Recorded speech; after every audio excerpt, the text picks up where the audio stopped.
ചെയ്തു നീ ഉള്ളിൽ പുൽക്കൂടൊരുക്കൻ്റെ കുഞ്ഞേ.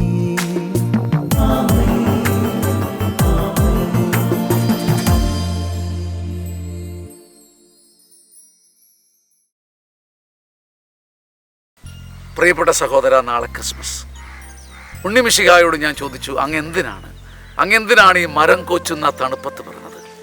ഈ മഞ്ഞിൻ്റെ നെറുകയിൽ, ഈ തണുപ്പിൻ്റെ മൂർധന്യത്തിൽ ഉടുതുണിക്ക് മറുതുണിയില്ലാത്ത ഇടയന്മാരാണ് നിന്നെ തേടി വരേണ്ടത്. എന്തുകൊണ്ടാണ് ഈ മഞ്ഞത്ത് തണുപ്പത്ത് പിറന്നത്? അവിടുന്ന് എന്നോട് പറഞ്ഞു, മകനെ, നിന്റെ മനസ്സ് മരവിച്ച് തണുത്ത് മടുത്ത് നീ എല്ലാം നഷ്ടപ്പെട്ട് ആർട്ടിക്ക പോലെ നിന്റെ ഹൃദയവും ജീവിതവും മരവിച്ച് നിൽക്കുമ്പോഴും നിന്റെ മനസ്സിൻ്റെ മഞ്ഞിലും മരവിപ്പിലും ദൈവം നിന്നെ തേടി വരുമെന്ന് തെളിയിക്കാനാണ് മഞ്ഞിൽ എൻ്റെ ജനനം. ഉണ്ണിമിശിഹായോട് ഞാൻ ചോദിച്ചു, എന്തിനാണ് പാതിരാത്രിയിൽ പിറന്നത്? കൂരിരുട്ടിൽ പാതിരാത്രിയിൽ പിറന്നത്?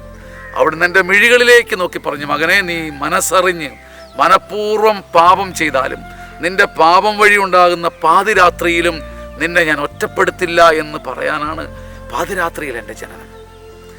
ഞാൻ വീണ്ടും ഉണ്ണിമിശിഹായോട് ചോദിച്ചു, എന്തിനാണ് മൃഗങ്ങൾക്കിടയിൽ പിറന്നത്, കാലികൾക്കിടയിൽ?